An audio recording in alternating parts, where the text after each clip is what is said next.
Hello everybody, named Jalise. Welcome out everybody to my House of the Dragon. Who is the GOAT? Criston Cole versus Daemon Targaryen in Targaryen Civil War, The Dance of Dragons. Now, first off, everybody, we're not doing the books. Because in the books, there's a clear-cut winner of who it is. Now, we're doing the TV show. Now, before Season 2, what is their both backgrounds? Criston Cole worked at the Dornish Marches. He's one of the few characters in the show that actually seen battle before the war starts. The thing is, though, also with him, he is a commoner. He's the son of a steward. He got everything he has through his bravery and his how he basically helped him. Basically, he brought himself up into his position. He earned everything he was given. Criston Cole, for better or worse, how people like him or not, he is a great character in some cases. For military aspect, speakingly, he rose from the son of a steward, a commoner, to becoming a knight, to becoming a member of the King's Guard, to eventually the Lord Commander, and eventually Season 2, a Hand of the King. And he bangs both the princess and the queen, in some cases, what a story the Kingmaker has, apparently. Now, for military aspect, again, Criston Cole just did for the Dornish Marches. And the thing is, though, he rose from prominent, he rose from nothing to something. And Daemon, on the other hand, he was not always known as the Road Prince. He was the rebellious one, compared to King Viserys. His notable aspects, besides forming the gold cloaks, which he was given to his brother, his military experience comes from him fighting in a war in the Stepstones, and him winning the war in the Stepstones. And that's pretty much it for his entire thing. Granted, though, a lot of people that seem to miss this, that even though Daemon did win a war of the Stepstones, he was losing it for 3 damn years with 2 dragons. And the thing is, though, he only wins because he has a lot of plot armor by getting struck by a whole bunch of arrows and surviving everything. Yeah, I'm not a big fan of the whole battle scene of Daemon flying over after he's on that giving up the sword to the crab feeder and all that other stuff. So I'm like, okay, so we're doing this type of writing for him. The plot armor of his character is just downright disappointing. and people want to say, well, in the books he was a better character. Well, in the books, Daemon didn't even win the war of the Stepstones. He was still there when his wife was dead. So he's like, okay, we either get Daemon, who wins a war of the Stepstones and kills his wife, or we get Daemon, who doesn't win a war of the Stepstones and doesn't kill his wife. So, yeah, I'm not sure what people want. They want to compare Daemon of the show to compared to the books, because the book Daemon, he didn't even win the war, and he basically it was a stalemate. So that's their both experiences. Now, what did they do in Season 2? Well, if Daemon were to actually successfully kill Aemon, it would have been a grand assassination. The problem is, though, he also told the guys who were going to assassinate Aemon, I need a son for a son, basically. And they killed a child. In doing so, killing a child, Daemon had alienated Rhaenyra to even get a council, to get any strength whatsoever in the Riverlands. And also, at the end of the day, he didn't do anything good for her, ever in Season 2. I mean, Daemon went to Harrenhal. He had that fast travel dragon. You know, he has that fast travel perk of having a dragon to fly over there to take over in Harrenhal. It's a broken castle, 1 guard to it, and they already surrendered to him because they weren't going to side with Aegon. House Strong doesn't even like Lionel Strong. They don't like him, so they're like, oh, Simon was like, yeah, sure, I'll side with Princess Rhaenyra, Queen Rhaenyra, and all this stuff, no big deal. So Daemon took over a place that was already going to side with him, and it's broken, and he's got to repair it. He didn't participate in no battles. He had one of the Brackens and the Blackwoods. He was trying to get into that mess, and he decided to do the same thing what he did earlier on to cause conflict for Rhaenyra. He's like, you must do this in secret, he says to his people, and they don't do it in secret. They blatantly wear red dragon on black in a Queen Rhaenyra's name, and they were committing such atrocities that the Riverlords didn't want to side with a tyrant.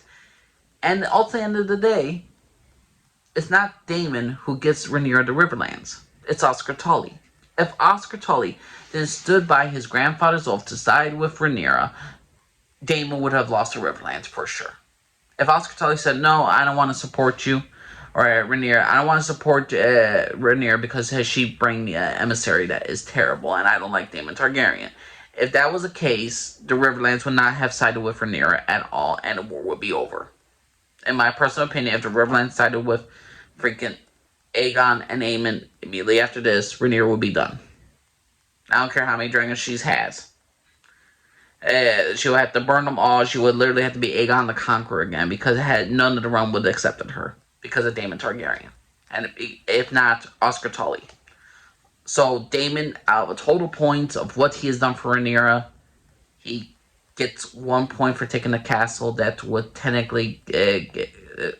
he took over a broken castle, and the only reason why he took it strategically was simply put because he flew over there faster. Nothing strategic. He inspired no love, no loyalty. He gained nothing whatsoever. I give him half a point. He took over a broken castle because he got there first.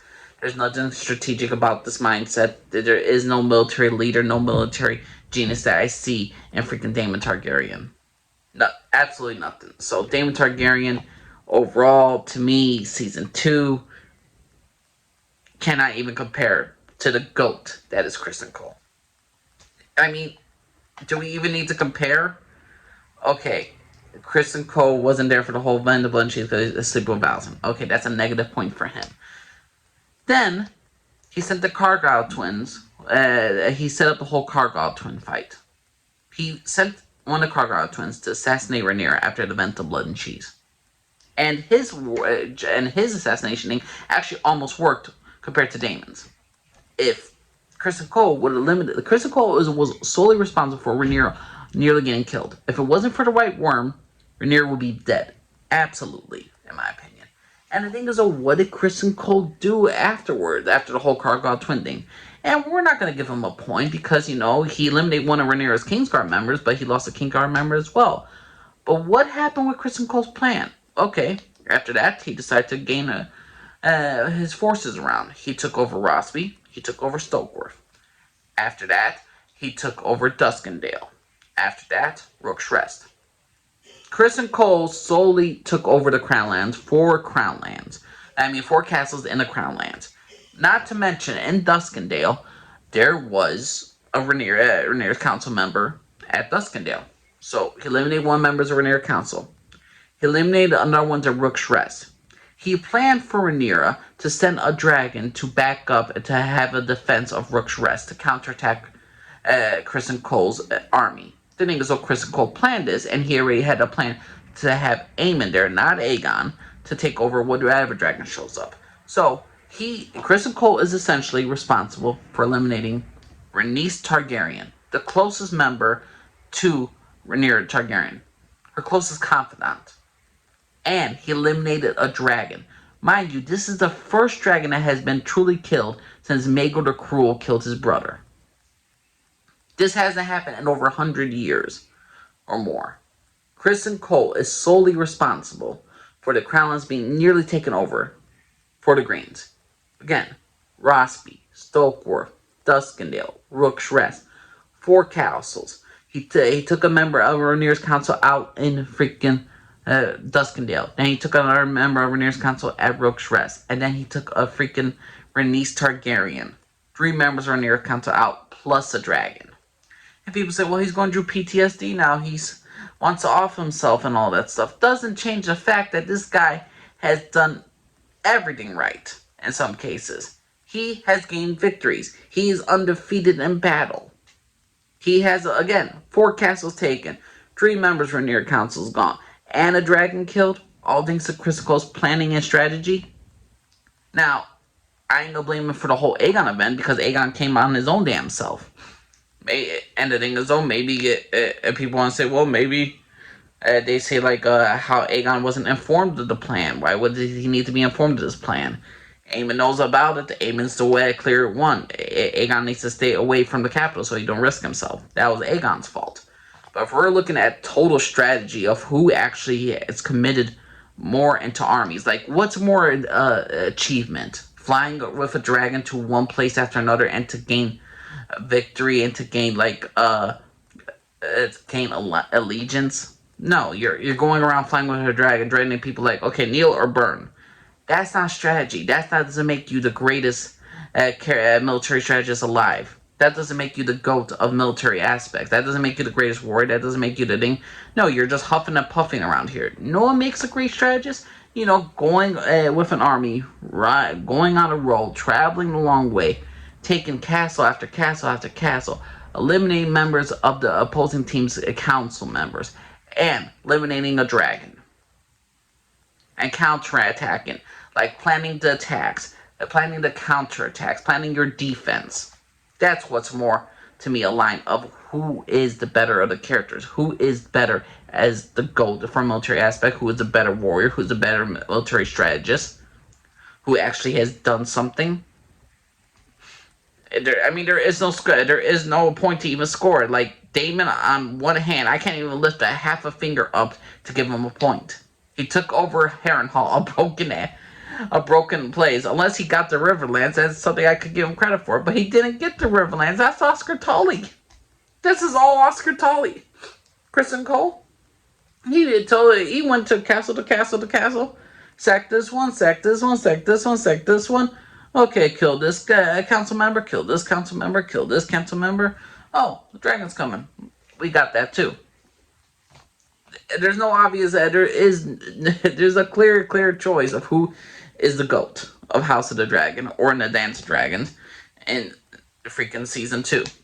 It's Criston Cole over Daemon any day. And in the books, I could still say from this timeline from onwards, Criston Cole still is the GOAT from the books, from this starting point, from the end of episode 8 of House of Dragon. Criston Cole is still the GOAT, and Aemon is still somewhat the GOAT compared to Daemon Targaryen, who is this great military strategist who was losing a war again in season 1 for 3 damn years with 2 dragons.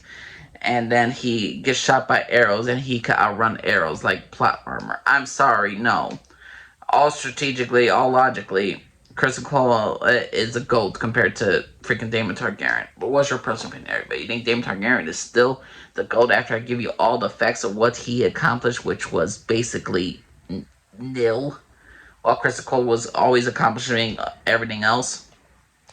So say what you want about the character, about the actor, or anything else like that, which I don't think you should bully the actor, but say what you will about Criston Cole and why people hate him. He obviously accomplishes a lot more than any of the freaking blacks combined. So please let me know what y'all think, everybody. Do you think, again, Criston Cole's the GOAT? Do you think Daemon is the GOAT? Do you think Aemon should be included on the list? Please know what y'all think. Thanks. Subscribe for everybody. Bye-bye.